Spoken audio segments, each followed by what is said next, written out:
طریقے سے کہاں کہاں خدمت میں خرچ کرنا ہے، کسی طرح کی کوئی اس کی عورت کو، اس کے بچوں کو، اس کے گھر والوں کو کسی طرح کی کوئی تکلیف نہ ہونی چاہیے.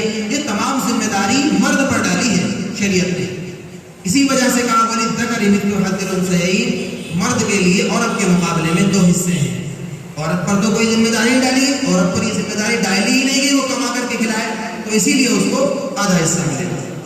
اور مرد پر ساری ذمہ داری ڈالی گئی، اپنے بچوں کی فیس بھرنا ہے، اسکول کی، ان کے کپڑوں کا انتظام کرنا ہے، ان کے کھانے پینے کا انتظام کرنا ہے، گھر بار کا انتظام کرنا ہے، ہر چیز کا انتظام وہ مرد کرے گا. اسی لیے وَلِلذَّكَرِ مِثْلُ حَظِّ الْأُنثَيَيْنِ کہا گیا کہ مرد کے لیے دو حصے ہیں وراثت میں عورت کے مقابلے میں.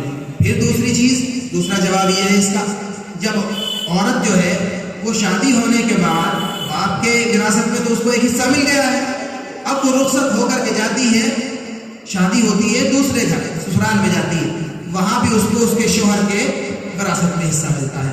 تو بعض مرتبہ تو وہ عورت جو ہے اپنے بھائی کے مقابلے میں زیادہ مالدار ہو جاتی ہے اور مال کی مالک بن جاتی ہے.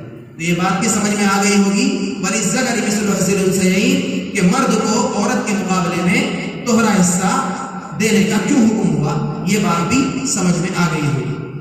اور فرمایا یہ ایک امانت ہے، وراثت کی تقسیم جو ہے یہ ایک امانت ہے، اور امانت کے اندر جو خیانت کرے گا اس کے بارے میں یہ حدیث میں نے پڑھی، اس کے اندر بیان کیا گیا لا ایمان لمن لا امانت له ولا دین لمن لا عہد له.